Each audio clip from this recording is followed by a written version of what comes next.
Today's Monday morning and it's 10 o'clock and it's flag racing ceremony. Hi Jeff, how are you?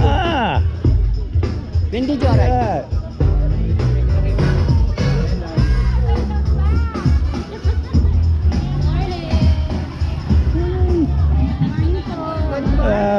Morning. Hi, good morning. Morning. How are you? Good? Kumusta ka? Mabuti. Mabuti. Thank you. Good morning po. Good morning to each and every one of you. Another flag ceremony na naman po tayo. Today is June 3, first Monday of the month. Good, di ako nagkamali. So, let us start with the invocation to be led by Miss Debbie Cruz.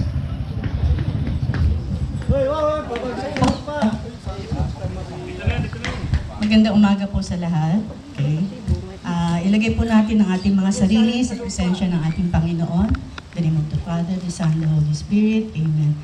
Lord, dinadalangin po namin, nagabayan mo kami, at basbasan ang aming mga gawain sa lahat ng oras. Naway maging matagumpay ang aming mga layunin sa ating barangay Talon 4. In Jesus' name we pray. Amen. Thank you, Miss Debbie. Hello po. Ready po ba tayo? Ilagay po natin ang ating mga kamay sa ating kanang bahagi ng ating dibdib at awitin po natin ang ating pambansang awit. Mga kababayan, ang pambansang awit ng Pilipinas.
At ngayon naman po, para sa panunumpa sa ating watawat, tinatawagan ko po ang ating dating kagawad at ngayon ay lupon ng ating barangay, Bong Monteverde. Tas po natin ating kanang kamay. Sumunod mo sa akin. Ako ay Pilipino. Buong katapatang nanunumpa sa watawat ng Pilipinas at sa bansang kanyang sinasagisag, na may dangal, katarungan, at kalayaan, na pinakikilos ng sambayanan na makadiyos, makakalikasan, makatao, at makabansa. Marami pong salamat. At ngayon naman po, awitin natin ang bagong lipunan. Awitin po natin na nanggagaling sa ating mga puso.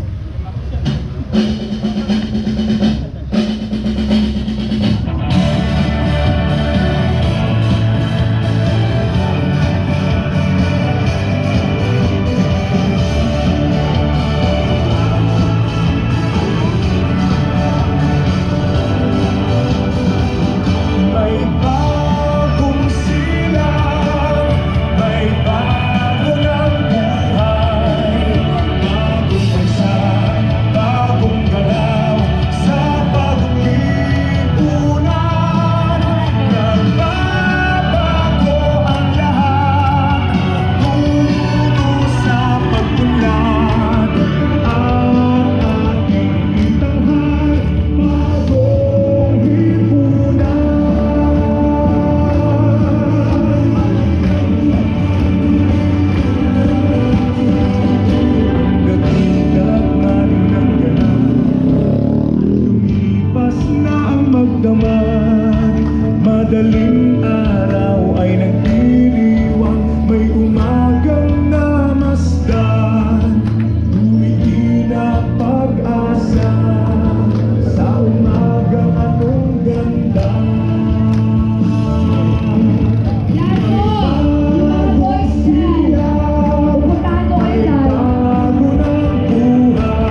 meron pa akong ano ng jet lag. So, para po sa sa mensahe, of course, ng ating mahal na kapitan, tinatawagan ko na, bago pa ako kung ano sabihin dito, Cap Jerry Sanga!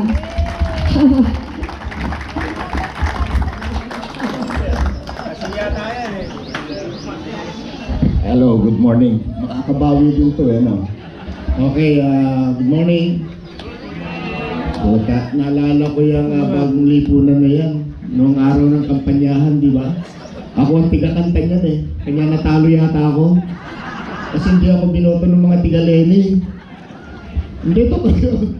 Noong kampanyahan ako tiga-kanta niyan. No? So anyway, good morning po. We acknowledge the presence of Mr. Kevin, the husband of our Nutrition Officer, Gemma Santulama, no? English is not good for me. Okay. Okay. So, why? You are in the Philippines? Am I? Oh, I would like to interview you. Thank you. Okay. Yes, I love coming here, and as you know, I've been here about 12 times now. 12 or 14 times I've been here. And I love it. Only one thing wrong. Oh my God, it's hot. We left home, it was 0 degrees. 0. Yeah, and day temperature was about 20 degrees. So, Gemma knows today it was hot, and in Melbourne it was cold. Yeah, and good to meet you. Okay, thank you. Thank you. Ano ba sabi mo? Ano? Okay, siyempre, nais ko batiin siyempre ang ating mga kagawad na nandito. Kagawad Rolly Kaungong, Kagawad Joey Laksabana, and Kagawad Asan? Didit Cosme. Okay. Yung the rest, hindi takot magmulta. 1.5. May multa kasi sila 1.5. Okay. So, palakpakan natin sila. At, syempre, yung ating mga lupo na nandito, palakpakan natin. Yung ating mga tanod, then, mga EXO, nandito.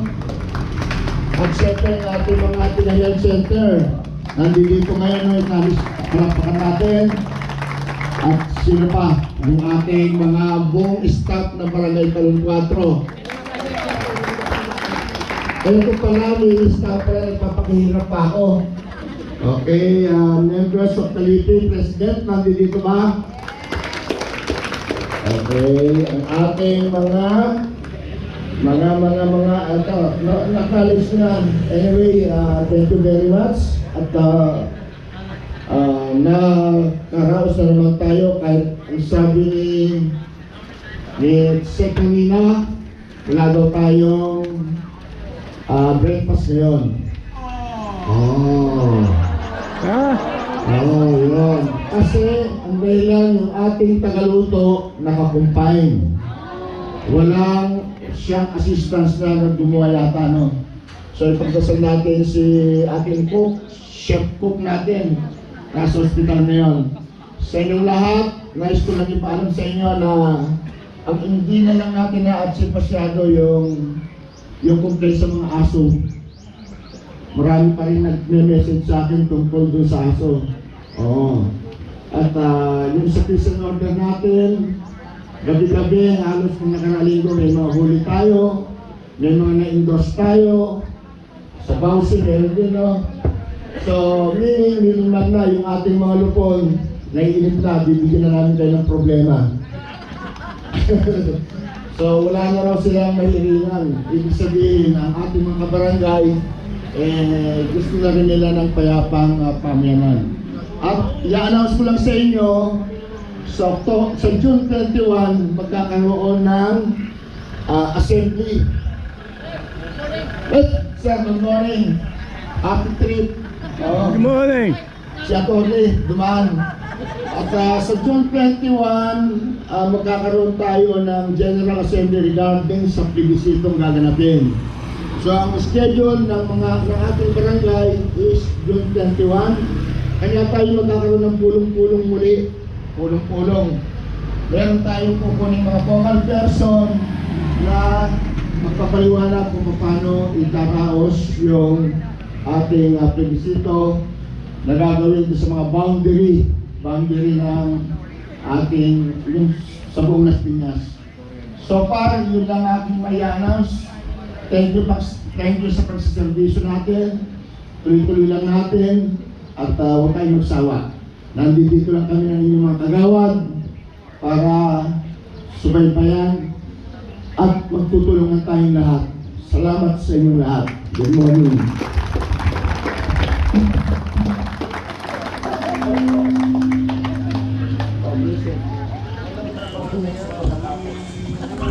Thank you so much, Kap, Jerry, Sangga. Mabait ko ngayon. Okay, ngayon naman po para sa ating health updates, may I call on Nurse Banis Aflor. Andiyan na po ba siya? Ayun. Hello ma'am. Konting updates lang po para sa ating health ng ating barangay. Palapakan po natin, Nurse Banis. Hello, good morning po. Update ko lang po kayo kasi this coming June 5, meron tayong Oplan Tude from 9 years old pataas po.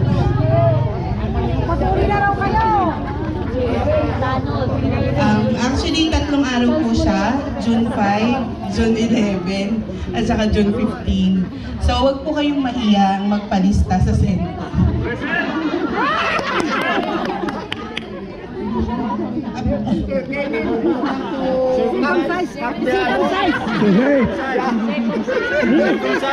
What's that? Circumcise. Do you circumcise? Do you done? Do I do? Circumcise. Hello po.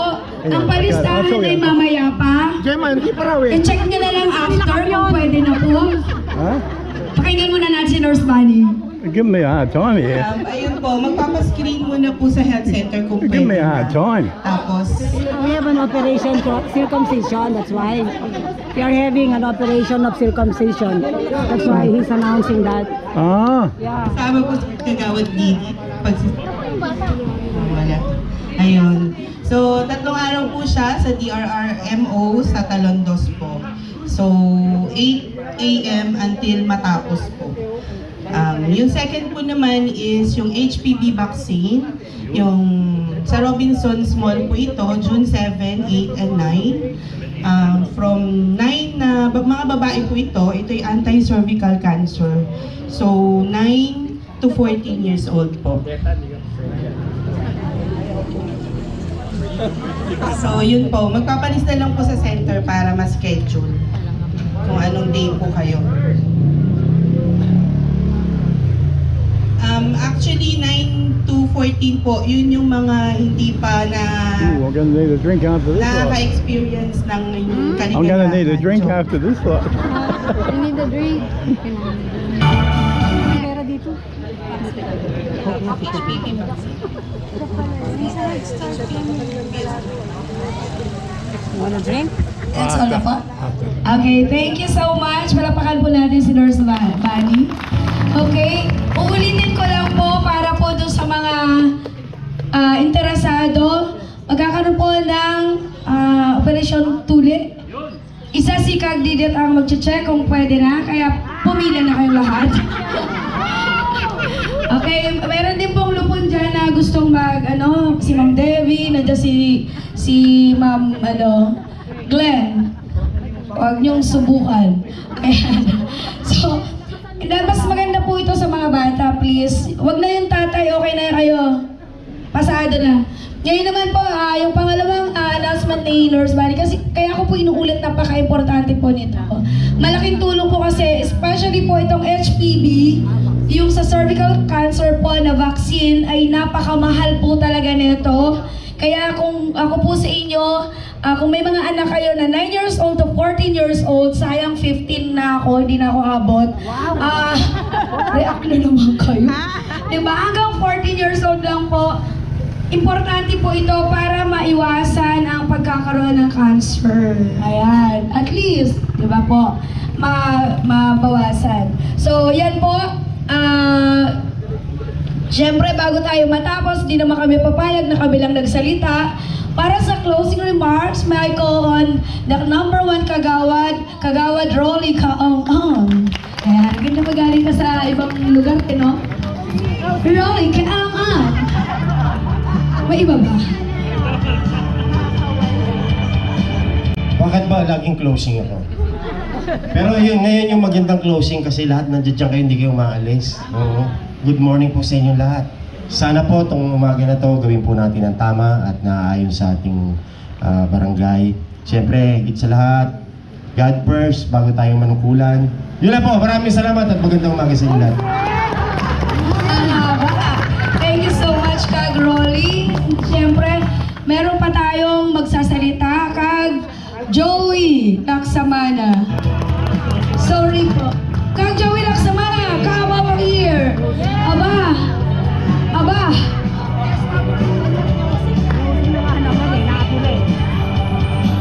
Akala ko closing na, open ulit. Good morning po sa inyong lahat at magandang attendance natin ngayon. At yung mga wala, sana sa susunod, dumating sila para mas maganda yung marami tayo sama-sama. Good morning po ulit. Bakit ang bibilis ng closing nyo? Gusto nyo na i-close? Okay, syempre, ang prinsesa ng mga prinsesa, kagaya namin, mga kababaihan, kagawad, didn't cost me. Good morning. Akala ko close na. Okay, open ko ulit. Basta yung mga gusto magpatuloy andito lang ako. Pwede ako mag-screen. At tagpusin natin. Tinatagpus daw yun.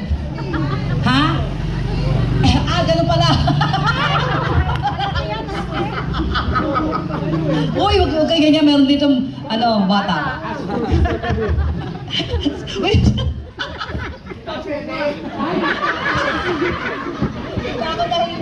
Pero ayun nga, close na tayo. Maraming salamat sa pag-attend. Alam ko lahat kayo natatakot mabawasan na isang araw. Kahit ako din, takot din. 1.5 pala sa amin. Grabe. Ang mahal din nun, ha? Oo. Sino yung absent? Nakagawad? 4. Marami. Marami yun. Sino absent sa tanod? Marami rin? Magkano sa tanod? Sandahan? Sa araw? O sa mga staff natin? Present na. Ha? Oo, sa susunod, may himo natin yun. Pero yun nga, salamat sa inyong magandang umaga po at sana pagpalain tayo ng buong may kapal na tayo ay ingatan sa araw-araw. Maraming salamat po. Yun. So maraming salamat sa ating maraming salamat sa ating mahal na Kapitan Jerry Sangga. Salamat and congratulations po. Ganun din sa ating mga kagawad. Keep up the good work. Kailangan namin kayo, syempre, ng Talon 4. At para din po sa lahat ng mga naglilingkod sa barangay natin, kapag isa po ang hindi gumalaw, pilay po ang barangay. So wag po nating isipin na napakaliit man po ng ating gawain sa loob ng ating barangay. Kayo po ay malaking bahagi nito at hindi natin dapat tingnan kung ano ang ating status sa buhay dahil bawat isa sa atin ay mahalaga sa paningin ng Diyos at sa ating mga kababayan. Maraming salamat po and good luck ulit sa atin. Mabuhay!